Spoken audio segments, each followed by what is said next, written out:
안녕하세요. 세상 모든 복지 정보를 전해드리는 복지천사TV입니다. 최근에 많은 분들의 통신 정보가 외부로 넘어간 사실이 알려지면서 불안감이 커지고 있습니다. 일상생활에서 큰 불편이나 손해를 막아주는 똑똑한 제도가 있다고 하는데요. 누군가는 이미 이 제도를 통해 마음 놓고 지내고 있다고 하더라고요. 오늘 영상에서는 그 제도가 왜 지금 꼭 필요한지, 그리고 어떤 방식으로 도움을 받을 수 있는지를 자세히 알려드릴 예정이니 끝까지 함께 시청해주세요. 이번에 소개해드릴 제도는 평소처럼 휴대전화를 쓰고 있는 도중에도 내 이름으로 낯선 계좌가 만들어지거나 나도 모르게 어떤 신청이 되어버리는 일을 사전에 막아주는 제도입니다. 첫 번째로 안내해드릴 제도는 여신거래 안심 차단 서비스인데요. 이건 내 이름으로 새롭게 신용 관련 신청이 들어오는 걸 미리 차단해주는 서비스입니다. 평소에 필요할 땐 잠시 풀었다가 다시 설정할 수도 있어서 특히 가족 중 어르신들이 걱정 없이 일상생활을 하시기에 참 유용하다고 할 수 있습니다. 두 번째는 비대면 계좌 개설 안심 차단 서비스인데요. 이건 말 그대로 스마트폰이나 인터넷을 통해서 내 이름으로 계좌가 개설되는 걸 원천적으로 막아주는 역할을 합니다. 특히 최근엔 고령층을 노리는 수법이 갈수록 정교해지고 있어서 미리 등록해두면 모르는 사이에 피해가 생기는 걸 방지할 수 있습니다. 이 두 제도는 한번 신청만 해두면 전국의 모든 금융기관에 자동으로 적용되기 때문에 번거롭게 하나하나 챙기지 않아도 된다는 점이 큰 장점입니다. 또 한 가지 좋은 점은 스마트폰 앱에서도 간편하게 신청이 가능하다는 건데요. 특히 어카운트 인포 같은 앱을 활용하면 따로 은행에 방문하지 않아도 집에서 간단히 등록하실 수 있습니다. 거동이 불편하신 분들은 가족이나 자녀를 통해 대리 신청도 가능해서 혼자 계시는 어르신들께도 정말 도움이 되는 제도입니다. 그렇다면 이 좋은 제도를 누가, 언제, 어떻게 신청할 수 있는지 궁금하실 텐데요. 이어서 신청 조건과 방법에 대해 자세히 설명드릴게요. 이 제도는 대한민국 국민이라면 누구나 신청하실 수 있습니다. 특별히 나이나 소득 제한은 없지만 최근 통신 정보 유출로 인해 걱정되시는 분들이나 고령층처럼 평소 정보 보호에 어려움을 겪으시는 분들께 특히 권장되는 제도입니다. 그리고 자녀나 보호자가 대신 신청할 수도 있어서 혼자 신청이 어려운 분들에게도 유용하게 활용되고 있습니다. 신청은 크게 두 가지 방법이 있습니다. 첫 번째는 직접 가까운 은행이나 저축은행, 농협 등 금융기관을 방문하시는 방법입니다. 이 경우에는 신분증을 꼭 지참하셔야 하고 대리 신청을 하시는 경우에는 위임장과 대리인의 신분증, 본인의 신분증 사본이 함께 필요합니다. 일부 은행에서는 사전에 전화로 준비 서류를 확인해 보시는 것도 좋습니다. 두 번째는 스마트폰이나 컴퓨터를 활용한 비대면 신청 방법입니다. 어카운트 인포라는 금융통합관리 앱이나 각 은행의 모바일 앱을 통해서도 신청하실 수 있는데요. 공인인증서나 간편인증 방식으로 본인 확인을 거치면 어렵지 않게 등록이 가능합니다. 특히 비대면 계좌 개설 안심 차단 서비스는 온라인으로 신청하면 바로 적용이 돼서 실시간으로 보호가 시작된다는 장점이 있습니다. 신청 절차는 간단합니다. 원하는 제도를 선택하신 후 본인 인증을 하고 신청 완료 버튼을 누르면 끝입니다. 복잡한 심사나 자격 확인 없이도 누구나 쉽게 설정하실 수 있어서 기술에 익숙하지 않으신 어르신들도 어렵지 않게 따라 하실 수 있습니다. 다만 스마트폰 사용이 어려우신 분들은 가족이나 지인의 도움을 받아 함께 진행하시는 것도 좋습니다. 이 제도들은 신청한 순간부터 효력이 발생하기 때문에 혹시라도 이미 정보가 유출된 상태라고 해도 피해를 사전에 차단할 수 있는 효과가 있습니다. 그래서 조금이라도 의심되는 상황이 있으셨던 분들이라면 늦기 전에 빠르게 신청해 두시는 게 좋습니다. 다만 신청하실 때 몇 가지 놓치기 쉬운 부분들이 있어서 이어서 신청 시에 주의하셔야 할 점들을 자세히 안내 드릴게요. 신청하실 때 꼭 기억하셔야 할 점들이 몇 가지 있습니다. 먼저 여신거래 안심 차단 서비스나 비대면 계좌 개설 차단 서비스는 본인이 직접 신청해야 효력이 발생합니다. 가족이나 자녀가 대신 신청해도 되긴 하지만 그 경우에는 정해진 위임 절차를 정확히 따라야 하고 서류가 하나라도 빠지면 접수가 되지 않기 때문에 미리 준비해 두시는 게 좋습니다. 그리고 스마트폰 앱으로 신청하실 땐 본인 인증 수단이 꼭 필요합니다. 주민등록번호만 가지고는 안 되고 공동인증서나 금융기관 인증서, 간편인증 같은 인증수단이 준비되어 있어야 돼요. 간혹 어르신들 중에 예전 인증서를 아직 갱신하지 않으셔서 진행이 막히는 경우가 있으니까 미리 앱에서 로그인해 보시고 준비 상태를 확인해 보시는 게 좋습니다. 또 하나 중요한 건 이 서비스를 신청해두면 금융기관에서 새로 무언가를 신청하는 행위 자체가 막히게 되기 때문에 본인이 꼭 필요한 서비스를 이용할 일이 있을 땐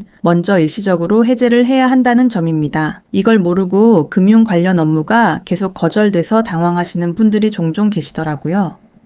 필요할 때는 일시 해제 후 거래를 마치고 다시 설정하면 되니까 걱정하지 않으셔도 됩니다. 신청은 특별한 마감 기한 없이 언제든지 가능하지만 유심 정보 유출로 인한 피해는 예고 없이 발생할 수 있기 때문에 가급적 빠르게 신청하시는 게 좋습니다. 피해는 나중에 알아차린다고 해도 되돌리기 어렵기 때문에 미리 예방하는 게 훨씬 안전합니다. 그리고 은행 창구에서 신청하실 경우 평일 근무 시간 안에 방문하셔야 하며 일부 금융기관은 예약이 필요할 수도 있습니다. 특히 어르신들께서는 무더운 날씨나 추운 날씨에 장시간 대기하지 않도록 여유 있게 일정을 잡고 방문하시는 걸 추천드립니다. 이 서비스는 한번 신청만 해두면 모든 금융기관에 자동으로 적용되기 때문에 일일이 신경 쓰지 않아도 된다는 점에서 정말 유용한 제도입니다. 하지만 등록했다고 해서 100% 안심할 수 있는 건 아니기 때문에 스마트폰 보안이나 문자, 전화로 오는 의심스러운 연락도 항상 조심하셔야 합니다. 특히 이름 모를 기관이나 번호로 오는 안내 문제는 절대 반응하지 마시고 꼭 공식 경로를 통해 확인하시는 습관을 들이시는 게 좋습니다. 조금 번거롭더라도 이런 사전 준비가 실제 생활에서 큰 피해를 막아줄 수 있습니다. 도움이 되셨다면 가족분들이나 주변 어르신들과 함께 이 정보를 나눠주시고 혹시 아직 모르고 계신 분들에게도 알려주세요. 다음 시간에는 이 제도가 왜 생기게 되었는지 그리고 어떤 취지로 만들어졌는지를 더 따뜻하게 풀어드릴게요. 여신거래 안심 차단 서비스와 비대면 계좌 개설 안심 차단 서비스는 2023년 이후 점점 더 정교해지고 있는